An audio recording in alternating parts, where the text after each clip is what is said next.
That time I got reincarnated as slime के episode 19 के starting में हमें चैरिब्डिस को दिखाया जाता है और हमें दूसरी तरफ रिमुरु चैरिब्डिस को देख रहा होता है और उधर ही बेनीमारू ऑर्क्स गाबिरू का टीम बिल्कुल रेडी होता है और हमें यहाँ तक किंग गजल का सैनिकों को भी दिखाया जाता है जो कि रिमुरु की मदद करने के लिए आया होता है और हमें बेनीमारू और एक चैरिब्डिस को दिखाया जाता है जहाँ पे बेनीमारू उसका पावर हेल फ्लेयर से अटैक करता है और जो चैरिब्डिस होता है वो आसमान में ब्लास्ट हो जाता है और नीचे गिर जाता है और रिमुरु इसे दूर से देख के बेनीमारू को शाबाशी दे रहा होता है और तभी रिमुरु ग्रेट सेज से पूछता है कि चैरिब्डिस का स्किल क्या है। तो ग्रेट सेज बताता है कि जो चैरिब्डिस है अगर उसके आसपास मतलब कि 300 मीटर के रेंज में अगर कोई भी मैजिक यूज करेगा तो चैरिब्डिस उसे जैम कर सकता है और जो कि बहुत ही ज्यादा खतरनाक पावर होता है। और हमें दूसरी तरफ ऑर्क्स को दिखाया जाता है जहाँ पे उन लोगों के पीछे एक चैरिब्डिस पड़ा होता है और वो लोग जैसे तैसे करके उस चैरिब्डिस को रोक रहे होते हैं, लेकिन वो लोग ठीक से उस चैरिब्डिस को रोक नहीं पा रहे होते हैं और तभी चैरिब्डिस उनके ऊपर हमला कर ही रहा होता है कि तभी उधर गाबिरू के हाजिर होता है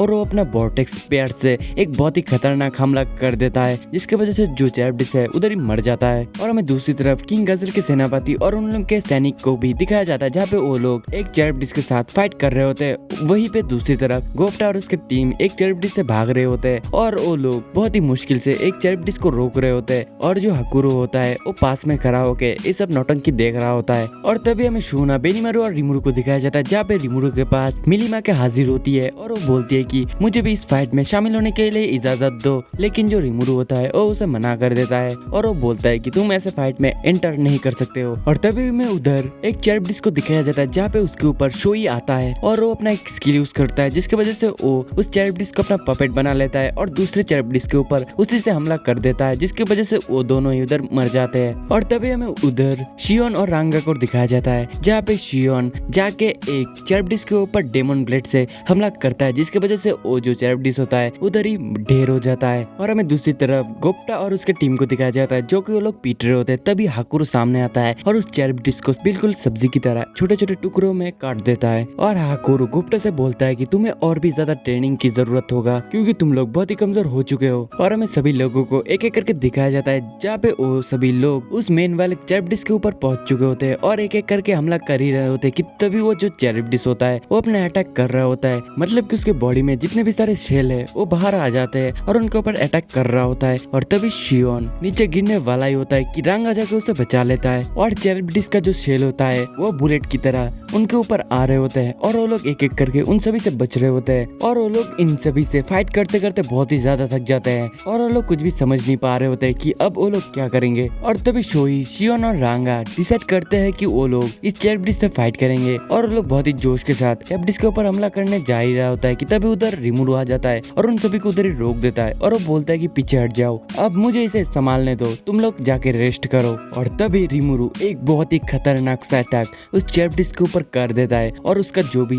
शेल था वो एक ही झटके में सभी के सभी गायब हो जाता है। और इसे देखने के बाद शियोन और शोई का मुंह बिल्कुल खुला का खुला ही रह जाता है। लेकिन हमें चैरिब्डिस को दिखाया जाता है जिसका जो शेल था वो फिर से रीजनरेट हो गया था और इसे देखने के बाद रिमुरु उन सभी को पीछे हटने के लिए बोलता है और रिमुरु जाके उस चैरिब्डिस के ऊपर जाके हमला कर देता है और चैरिब्डिस और रिमुरु के बीच बहुत ही खतरनाक अटैक हो रहा होता है और चैरिब्डिस भी लेजर बीम से अटैक करता है जिसकी वजह से जो जगह होता है वो पूरे के पूरे तबाह हो जाता है। और रिमुरु उसे एनालिसिस करता है और वो देख पाता है कि उसका जो शेल है वो बहुत ही जल्दी मतलब कि रैपिड रीजनरेशन हो जाता है और रिमुरु लगातार हमला कर रहा होता है लेकिन उससे चैरिब्डिस का कुछ भी नहीं हो रहा होता है। और नीचे हमें बाकी सभी लोगों को दिखाया जाता है जहाँ पे वो लोग भी उस चैरिब्डिस के ऊपर हमला कर रहे होते हैं और ऐसे ही करते करते शाम हो जाता है लेकिन उस चैरिब्डिस का कुछ भी नहीं होता है। और रिमुरु चैरिब्डिस को देख के बोल रहा होता है कि हमने लगभग 30% चैरिब्डिस को डैमेज कर दिया है और हमें 70% उसे मारना होगा। और तभी रिमुरु के सामने चैरिब्डिस बोलना स्टार्ट करता है और वो बहुत ही गुस्से में मिलिम मिलिम बोल रहा होता है और रिमुरु उसे कुछ भी समझ नहीं पा रहा होता है। तभी वो ग्रेट सेज से पूछता है तो ग्रेट सेज उसे एनालिसिस करके बोलता है कि ये जो चैरिब्डिस है वो बहुत ही ज्यादा गुस्से में है। और तभी रिमुरु सोचने लगता है कि इसके मिलिम के साथ क्या चक्कर है। और तभी रिमुरु सोचता है कि अच्छा हम बेकार में चिंता कर रहे थे, चैरिब्डिस हमारे लिए नहीं बल्कि मिलिम के लिए इधर आया है। और रिमुरु बोलता है कि मैंने सोचा था मेरे अंदर वेलिडोरा है इसलिए चैरिब्डिस इधर हमारे साथ फाइट करने के लिए आया है, लेकिन ये तो कुछ उल्टा ही हो गया। और तभी रिमुरु बोलता है कि शायद मुझे मिलिम को ये सब बात बता देना चाहिए। तभी वो मिलिम को एक मैसेज देता है और हमें मिलिम को दिखाया जाता है जो कि सो रही होती है। तभी वो उठता है और रिमुरु उसे बोलता है कि देखो इस चैरिब्डिस को शायद तुम्हारे साथ कुछ बातचीत करना है। और इसे सुन के मिलिम भी बहुत ही ज्यादा एक्साइटेड हो जाती है और मिलीम अपना मिलीम आई से देखता है और वो देख पाता है वो फोबी होता है जिसके अंदर चैरिप्टिस आ गया होता है और रिमुरु बोलता है कि अच्छा वो बंदा। और तभी रिमुरु मिलीम को फाइट के लिए परमिशन दे देता है जिसकी वजह से मिलीम जो होती है वो बहुत ही ज्यादा एक्साइटेड हो जाती है और रिमुरु के पास जाके थैंक यू बोल रही होती है। और तभी रिमुरु मिलीम से बोलता है कि देखो जो फोबियो है वो कैरी ऑन के लिए काम करता है और मैं ये नहीं चाहता हूँ कि हम किसी को भी चोट पहुंचाए, इसलिए तुम उसे मारना मत। और मिलीम भी उसे चिंता करने के लिए मना कर देती है और हमें मिलीम और चैरिप्टिस को आमने सामने दिखाया जाता है जहाँ पे मिलीम को देख के चैरिप्टिस बहुत ही ज्यादा गुस्से में था और वो अपना अटैक कर देता है और उसका शेल मिलीम के पास जाता है और मिलीम इसे देख के बोलता है कि इस ट्रिक को तो मैं पहले देख चुका हूँ। और वो अपना मैजिक से वो सभी शेल को एक जगह पे रोक देता है, मतलब कि जैसे टाइम को रोकते हैं वैसे ही वो शेल्स रुक जाता है हवा में और वो नीचे गिर जाता है। और तभी मिलीम एक बहुत ही खतरनाक अटैक करता है जिसका नाम होता है ड्रैगो बास्टर और एक खतरनाक सा हमला उस चैरिप्टिस के ऊपर जाके लगता है जिसकी वजह से उधर एक बहुत ही ज्यादा खतरनाक ब्लास्ट होता है और वो जो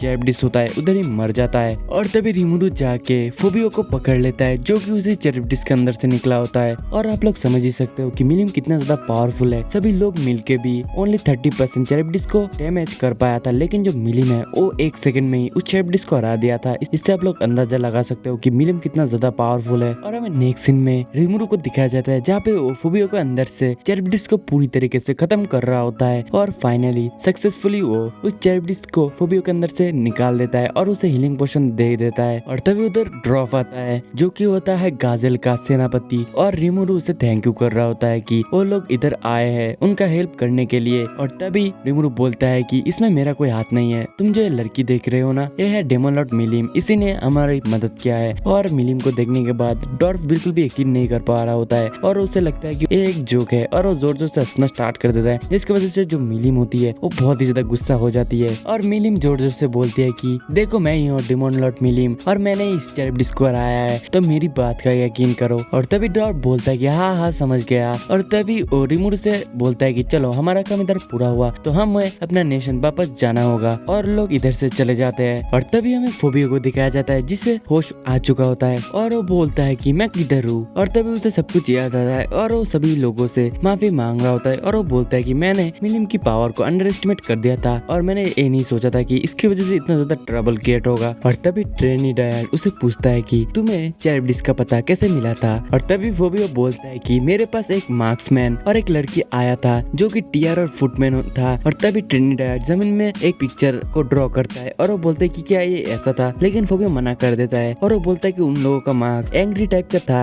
और तभी गाबिरो बोलता है कि कहीं ये लाप्लेस तो नहीं। और तभी रिमुरु बोलता है कि लाप्लेस कौन है। तो गाबिरो बोलता है कि जब मैं गेलमून का सर्वेंट था तभी मुझे लाप्लेस इंस्ट्रक्ट करता था। और गाबिरो भी बोलता है कि ट्रेनी डायड जो ड्राइंग बनाया है वो बिल्कुल ऐसा ही मार्क्स पहनता था। और ऐसे बातें सुन के बेनीमारू बोलता है कि फुटमैन मैं ये नाम याद रखूंगा। और तभी मिलीम बोलती है कि तुम लोग जो बोल रहे हो गेलमूट के साथ ही, मुझे ऐसा नहीं लगता है और शायद क्लेमेन ने ये बात मुझसे सीक्रेट रखा था। और क्लेमेन का नाम सुन के रिमुरु बोलता है कि ये कौन है। और तभी मिलीम बोलते है कि क्लेमेन जो कि एक डेमन लॉर्ड है। और तभी फोबियो बोलने स्टार्ट कर देता है कि जो कुछ भी हुआ है वो मेरी वजह से हुआ है, इसमें मेरा लॉर्ड कैरियन का कोई भी हाथ नहीं है, तो इसीलिए अगर तुम लोग चाहो तो मुझे मार भी सकते हो, मैं तुम लोगों को कुछ भी नहीं बोलूंगा। तभी रिमुरु बोलता है कि तुम इधर से जा सकते, मैंने तुम्हें माफ कर दिया। और ये सुनने के बाद फोबियो बहुत ही ज्यादा शॉक होता है और फोबियो बोलता है कि मैंने जो काम किया है वो किसी भी हालत में माफी के लायक नहीं है, तो मुझे माफ मत करो। और तभी हमें उधर लॉर्ड कैरियन को दिखाया जाता है जहाँ पे वो आता है और वो रिमुरु से बोलता है कि तुम्हारा शुक्रिया, तुमने इस बंदे का जान को बचाया है। और कैरियन रिमुरु से भी बोलता है कि तुम वही मार्क्स माजिन होना जिसने की गेलमूट को हराया है। और रिमुरु भी हाँ करता है और वो अपना ह्यूमन फॉर्म में भी आ जाता है। और तभी कैरियन फोबियो के सामने जाता है और उसे बहुत ही जोर से एक तमाचा मार देता है जिससे कि फोबियो उधर ही बेहोश हो जाता है। और तभी कैरियन रिमुरु से बोलता है कि मैं आशा करता हूँ कि तुम फोबियो को माफ कर दोगे। और रिमुरु भी हाँ करता है। और कैरियन रिमुरु से ये भी बोलता है कि अगर किसी दिन मेरा जरूरत पड़े तो मैं तुम्हें काफी ज्यादा अप्रिशिएट करूंगा और तुम मुझे इस नेशन का एक पार्ट भी मान सकते हो, क्योंकि मैं हूँ एनिमल किंगडम ऑफ यूराजनिया का बीस्ट मास्टर लॉर्ड कैरियन। और रिमुरु भी कैरियन को थैंक यू बोलता है। और तभी कैरियन फोबियो को उठा के जाने लगता है और वो जाते जाते रिमुरु से बोलता है कि हम दोबारा मिलेंगे और वो इधर से चला जाता है। और तभी रिमुरु ऐलान करता है कि चलो ये सभी खत्म हुआ, अब हम घर में जाएंगे। और ये जो एपिसोड होता है इधर ही खत्म हो जाता है। तो वीडियो अगर अच्छा लगे तो वीडियो को लाइक करके चैनल को सब्सक्राइब जरूर से कर देना। तब तक के लिए सायोनारा।